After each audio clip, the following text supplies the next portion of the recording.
we were given a mystery to know that it was one and holy, the seven churches.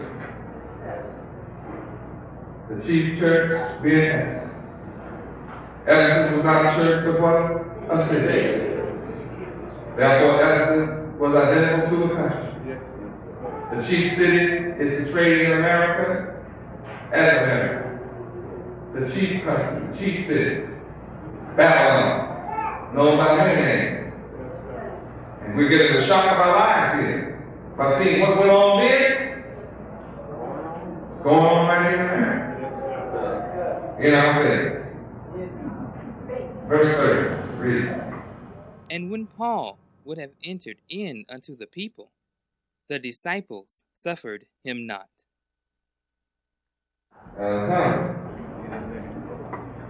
See what verse 31. In other words, Paul was getting ready to go in and calm the Greeks.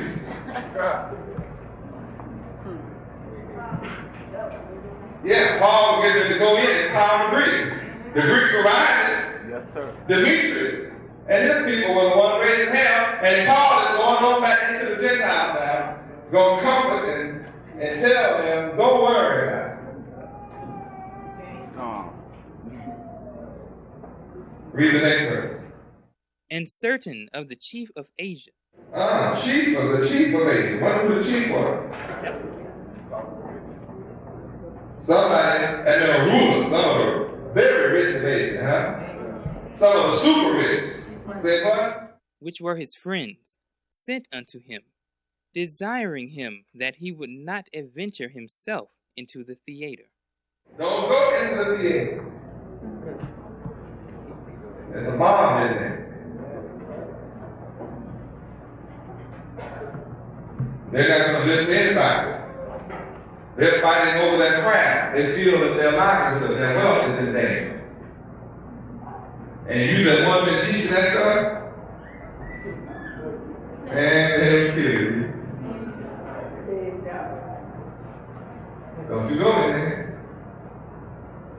Paul, brave, you just don't go on in. Read. Some therefore cried one thing, and some another. That's how I confuse you. Yes, sir. Read on. For the assembly was confused. All right, so it told us it was confused. Assembly was confused. How about America? Now this sounds kind of like a preview of Paul wanting to go in to talk. Sounds kind of like what the white man does in America today, when the niggas get all around, but they send Paul leaders in to talk to calm them down. Yes, sir. See, the problem here was this wasn't Jews right. Or they just sent Paul right on in. This is Greek side. All right, let's read on.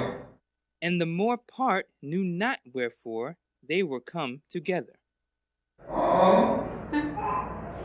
The more part, what does the more part mean? The majority.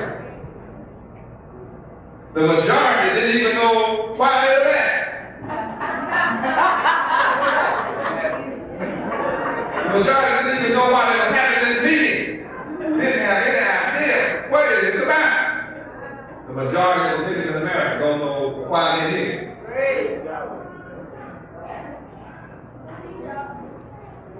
The majority of the so-called Negro leadership has no idea what they're all about. Or why we are here in America. And white America is confused. Her leadership is confused. Y'all always said it would be confused. Most of them went for Reagan. The more part went for Reagan. Yep. And they don't know why they are assembled together. Reagan gave them tax cuts and everything else, and the economy is going down, down, down. Reagan said what he was going to do to solve the problem. He did it, and it's gotten worse. So then he went on national television this week, crying the blues, saying, I didn't do it. This is the result of all the presidents before me. I didn't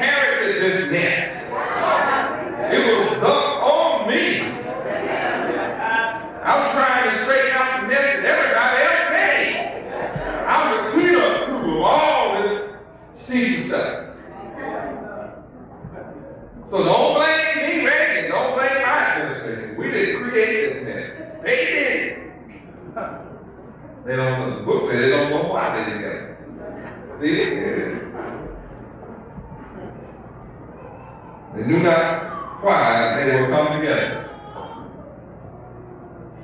This would be like what went on then is going on now.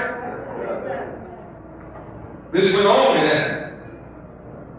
The assembly of rulers and the chief rulers outside of the riot area had come together, seeking a solution, and didn't know why they were coming together. Read. And they drew Alexander out of the multitude, the Jews putting him forward. And Alexander beckoned with the hand, and would have made his defense unto the people. Let's see why. Here Alexander is one who would defend the people. Let's get some more insight in the next verse. Read.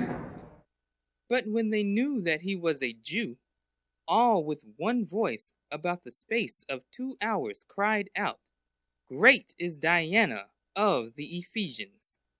Great. That sounds to me like the Jews turned around and hollered, Great is the God of the Greeks. Like they turn around and say, Great is Christianity. Read on. And when the town clerk, I hear those kind of terms today. Court clerk, town clerk. You mean that's in the Bible? They stole that too.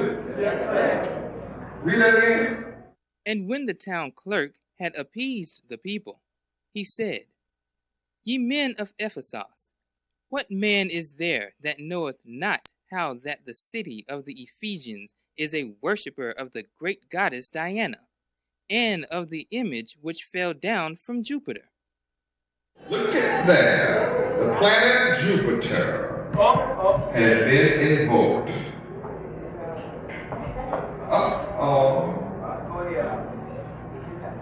The planet Jupiter has been invoked.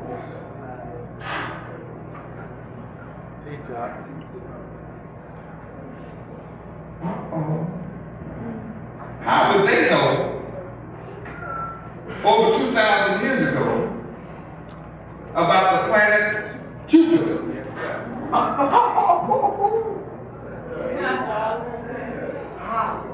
How? When the white man just got a telescope yesterday.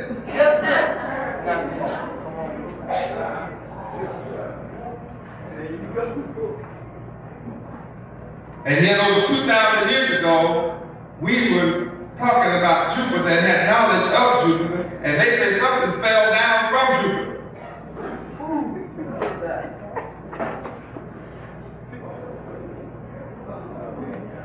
Now, starting from the sun, name the planets out, what number is Jupiter? 5. What is the Earth? 3. What is Mars? 4. Jupiter is? 5. The 6 is what? Saturn. And the 7th is? Uranus. The 8th is Neptune. What is the 9th? Pluto. And here we have some knowledge of a planet had suddenly made its way into the worship field. And it made its way into worship. Of course, we can trace that all the way back to the Old Testament. As far as astronomy and astrology, which means that existed before today, thousands of years ago. And a town clerk. All you men of Ephesus should know that the city of the Greeks is a worshiper of the great goddess Diana.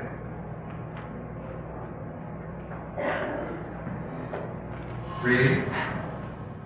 Seeing then that these things cannot be spoken against, ye ought to be quiet, and to do nothing rashly. You all ought to cool this thing on out now. Quiet, you say. And don't do a Ecclesiastes 3 and 5 and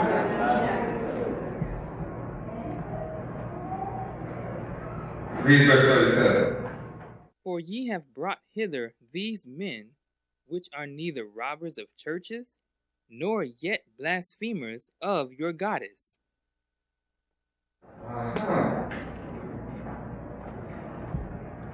Read on. Wherefore, if Demetrius and the craftsmen which are with him have a matter against any man, the law is open, and there are deputies. Let them implead one another. Deputy sheriff.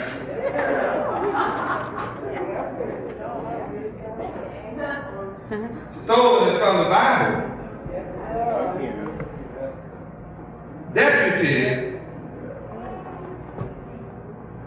You mean we had deputies all the time? And then he said there's a law. Is that what the white man says here? When you black folk have a problem, there's a law. Take it to the courts. But the courts don't work for us. But they say, now Demetrius, you have to go to court before Demetrius, you and Demetrius should go to court instead of fighting it out. But the court was made up of who? Of Greeks, white people. So then you had a case of Hebrew Israelites going to go to court of the white people.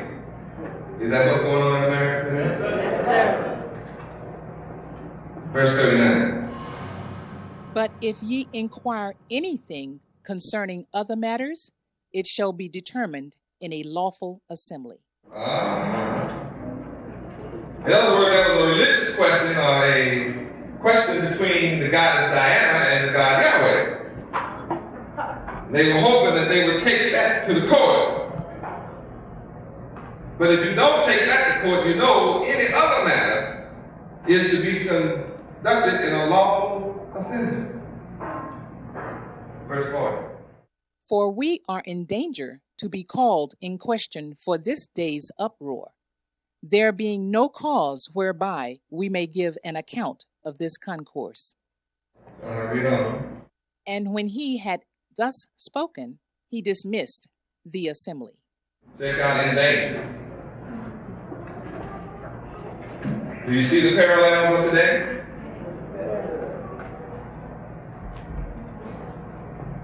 Praise God. What we saw go on in Ephesus there, look for it. It's already been going on here, but it's going to really go on. There's going to have to be one between Demetrius. Somebody has to live the part of Demetrius. Demetrius was the one who was a defendant of the tricks and the lies, and who got his little job of money from false religion and the false goddess. So it is today. The white people who are supporters of their white people and white Christianity are going to have to raise up and fight this thing over their little wealth, the crumbs from the table. Guess who's going to lose? The niggas going to lose. You said they. Who are you saying they? You think niggas going to win? The only true winner is all going down so that Yahweh can be the winner. But the winner between the class of white people and niggas, white is the one that got the firepower. And if you ever notice that when black people riot, they don't come and arrest the white people that started the riot and that shoot and all. They bring the tanks to the black neighborhood. And you say, well, I'm going to defend myself against white people coming up on me. They come and crush you. Huh? They don't crush the people who come and attack and kill you in your house and your neighborhood. They bring the tanks to your neighborhood. Why don't they put the tanks around that neighborhood and keep them from coming over and killing us? They're the ones coming over and killing us. They don't do that. They kill us and then bring tanks in to kill some more of us who don't like it.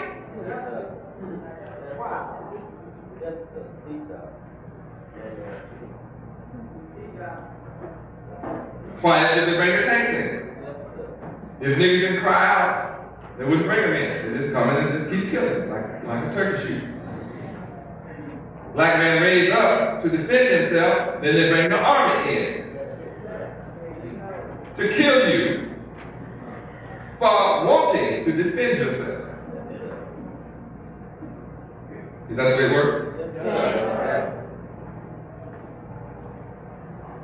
Okay, now we just read a moment ago about the Ephesians, right? Let's turn to the book of Ephesians, chapter 1, verse 1, and see what little quick message we can get out of that.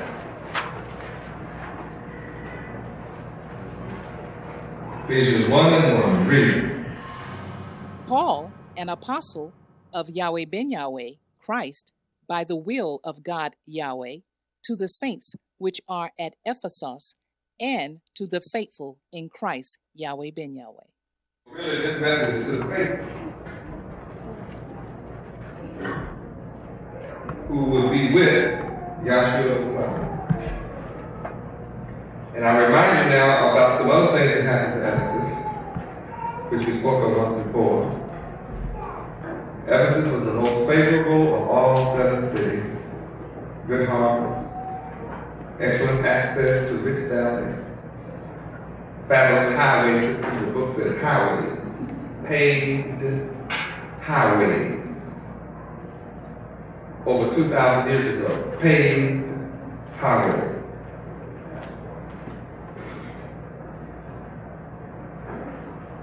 It's right in the Bible. And then we had highways in the Bible, not dirt roads.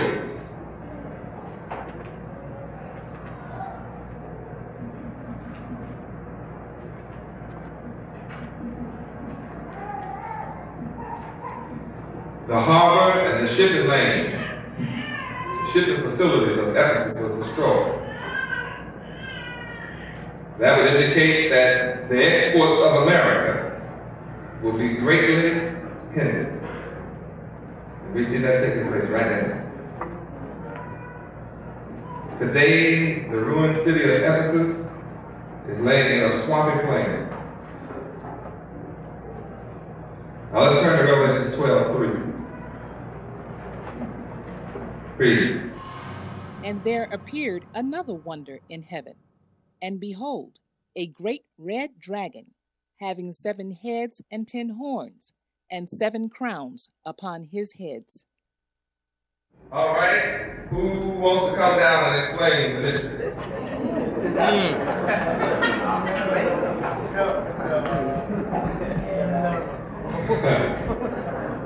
Of all that I have taught you, you're not ready to explain the mystery? Now the word says there appeared another wonder. So what does research tell us wonder is? A sign. So what does a sign mean?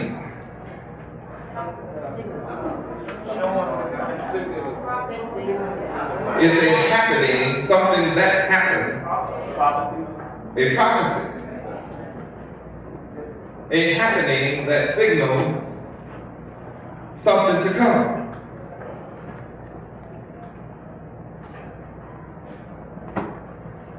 Now we know that there is more than one heaven. Because I think we see, did we read in Genesis, Yahweh created the heavens with an S? Is that right? Or did he just say heaven? Some places it says he created the heavens with an S. So when you answer the question, here is one with in heaven. So that would mean to me, what heaven? Now we know from Revelation chapter 21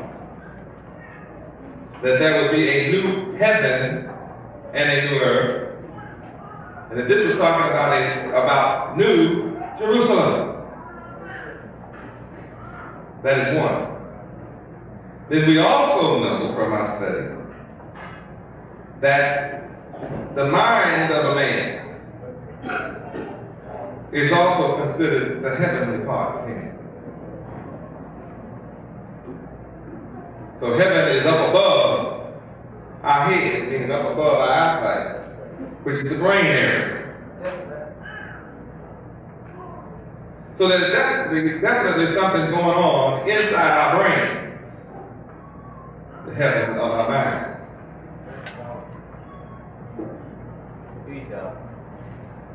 Isn't it? So there's a sign in our mind now. Something is coming. Something is happening because we're in the book of Revelation. So now there's some more knowledge being put on me in this verse that I'm wondering about. I wonder what the answer to this question is.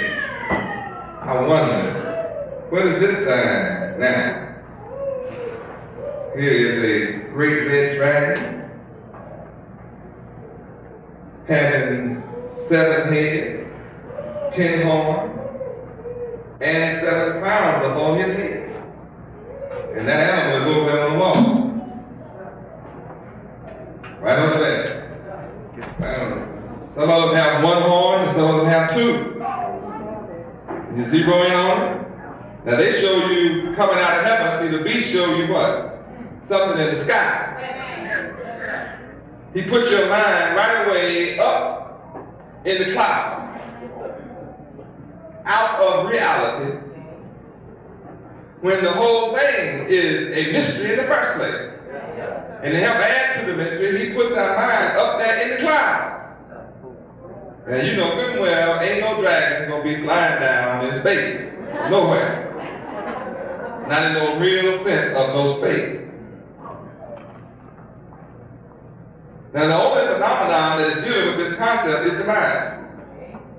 So I just want to let you know that is one aspect of it. Not only is this something that is a phenomenon of the mind, but it's also dealt with in reality. Now don't forget what we're dealing with. This is a reference offshoot from Revelation chapter 1 verse 4 and Revelation 1, 4 and verse 11. In verse 4 is how many churches? 7. So then we found out, we were shocked to learn, that before we could get to Revelation 12 and 3 and understand this mystery, we first have to understand the foundation mystery of who are the 7 churches. We found out they were not churches, but 7 cities. At that point in time, could be classified as countries. So you have 7 chief countries. 7 churches, 7 chief countries. So now you have 7. Here's a dragon that has head. Head is the chief. Head is the rulership. Anything with a head on it is the ruler. The head is the ruler of everything. The head of a bug tells the bug where to go. The head of a bird tells the bird where to go. The bird goes where the bird's head say go.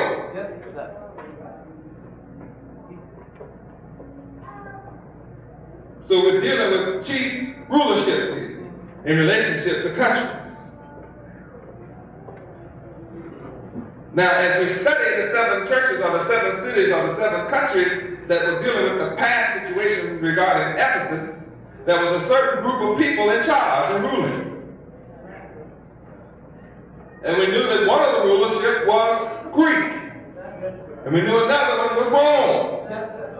So if Greece and Rome and Asia played a role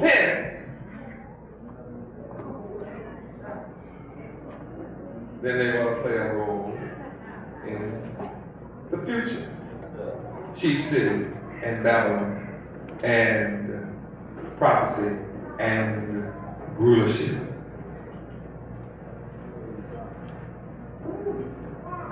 And a great means just that, to be a powerful ruler, and have all kinds of glory of rulership.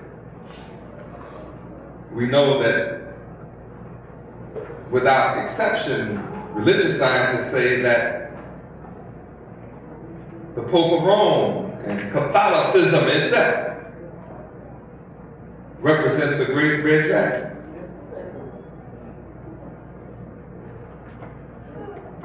So you have a strange phenomenon going here. You have out of 7 heads, out of the past, of the 7 chief cities, of which Ephesus was number 1, would grow what? 7 heads. A great body of rulership under Rome. Wasn't Rome the one that was ruling Asia? Go back and read. Get your Bible's Interpreter's Dictionary tonight and this week and go back and read Ephesus and see if it was not Rome that was in charge of Asia and Asia Minor. Rome was the ruler. Rome, you call it the Byzantine Empire? Rome was the ruler. And who was the head of Rome? The Pope. And Catholicism. White people.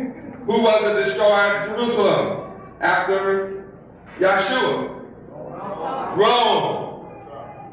Under Titus. Was it not Rome? So who was the subject? Rome. Who was the head? Who was the great head? Rome.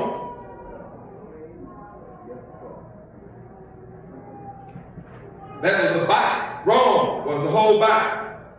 Now, out of Rome, you're going to have 7 heads that was vying for rulership. You got that in the 1 Revelation 1:11, symbolized by them. And then out of them will come the 7 heads. Something very interesting, huh?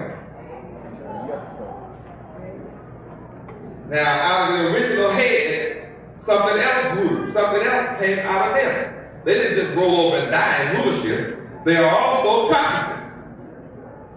Book of Revelation is also a book of prophecy based upon historical reality.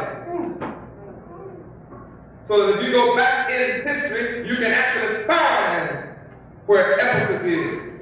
And Smyrna is alive today. That was the second church. Second city. But Smyrna went through some hell. Well, I'll come to that next week. Well, I'm teaching that.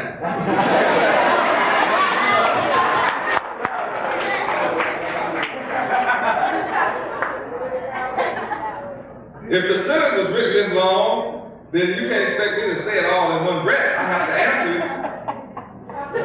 precept upon precept, and line upon line, a little here and a little there for you to understand. Because a moment ago you didn't understand any of it. So there was a literal 7 heads, and out of these heads, it's prophecy that something else would grow. There would be a future event, which would be 7, out of the dragon came 7 heads. Yes, sir.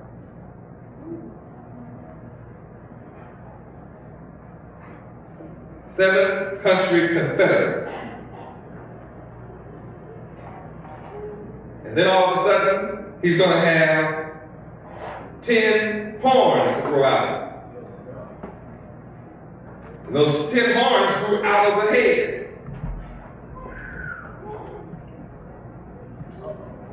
Now we come to the then and now.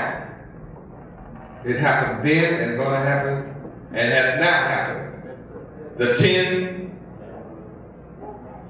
nations.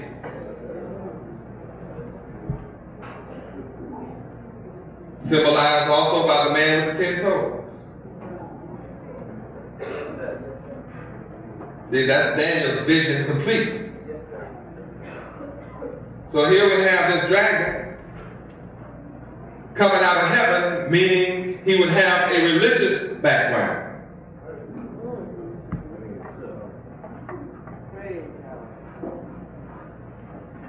He would represent a heavenly religion, meaning that he would teach you going up into the sky.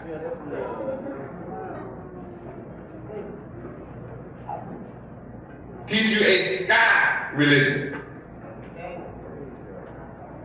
You get your heaven up in the sky when you die.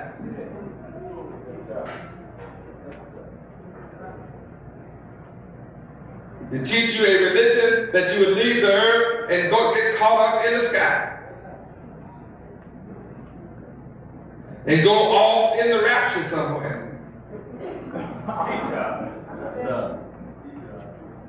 teach you a air religion. That's why the dragon is coming down from heaven in that teaching. That's what they would be teaching. That's what the great red dragon would be teaching. Don't you see him up in the air on your monitors? Well, that's Christianity. Who's the head of Christianity? Catholicism. And in this day and time, the Catholics have 7 major countries that they have as their own, which would even include all of South America. That's one of the popes. Did you see the Pope go? South America is a Catholic country. All of it.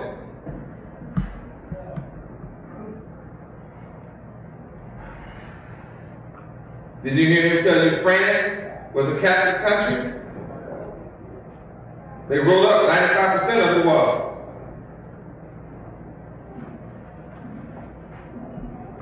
That's pretty great.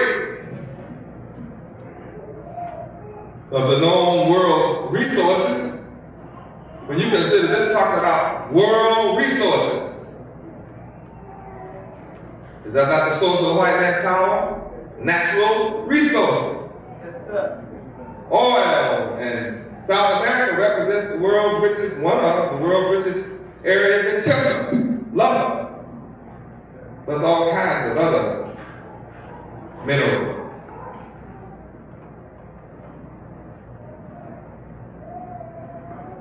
So the 10 horns represent the 10 nations, the European common market of today.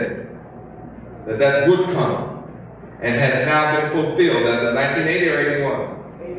1981, the 10 nations, including Greece. Yes, sir. Including the Greeks. Yes, sir. The Greeks were involved in Ephesus. Yes, sir. And whether the Greeks would come to the 10 nations? Yes, sir. Yes, sir. Greece was the one that made the 10th nation. The last one to come in. Yes, sir. Now you know that's a coincidence. The Greeks were involved in Ephesus. Yes, sir. And Rome was involved in Ephesus. Yes, sir. And they were fighting over who would be the head. Well, the Pope was in charge because he's the one who went through Europe telling them to get it together. So he's a great red dragon. He's in charge of them. They get their leadership from the Pope. Get their power from the Pope. Get their understanding of future and historical events from the Pope. They make their political moves through the Pope. So now the 10 nations have formed. Grew right out of Ephesus, right on into the now.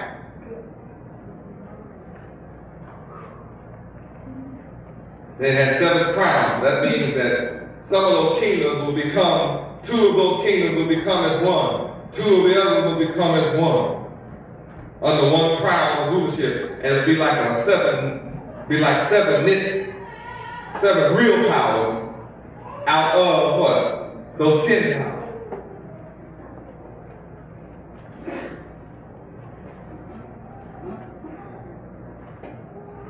How would you name the powers today? Would you name, if you had 7 crowns and sit on top of them, would you have Russia as one, America as one, China as one, Europe?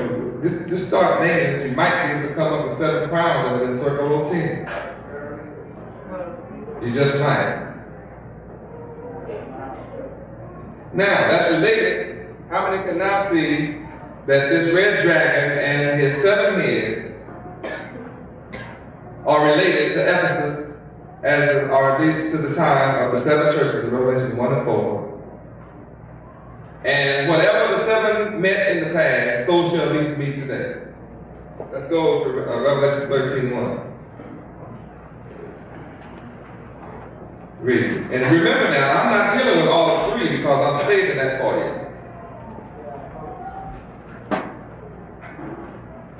Because the subject is Revelation 1 and 4. You want to make Revelation 12 and 3 the subject, but it's not the subject. What is the subject? Revelation 1 and 4. I'm not going to let you take me off my subject. I know you want to know, keep coming. That's what the class is about. Yes, sir. Keep coming and learning. So you'll just have to eat more of that later. I gave you more than I should have already. Revelation 13 and 1. Read. And I stood upon the sand of the sea, and saw a beast rise up out of the sea, having 7 heads and 10 horns, and upon his horns 10 crowns, and upon his heads the name of blasphemy. Praise God.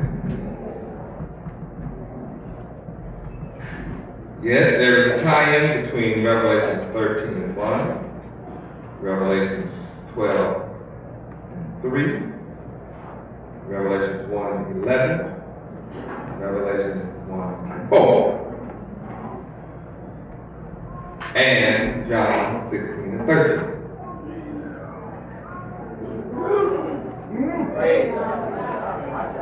And Revelation of John 16 and 12.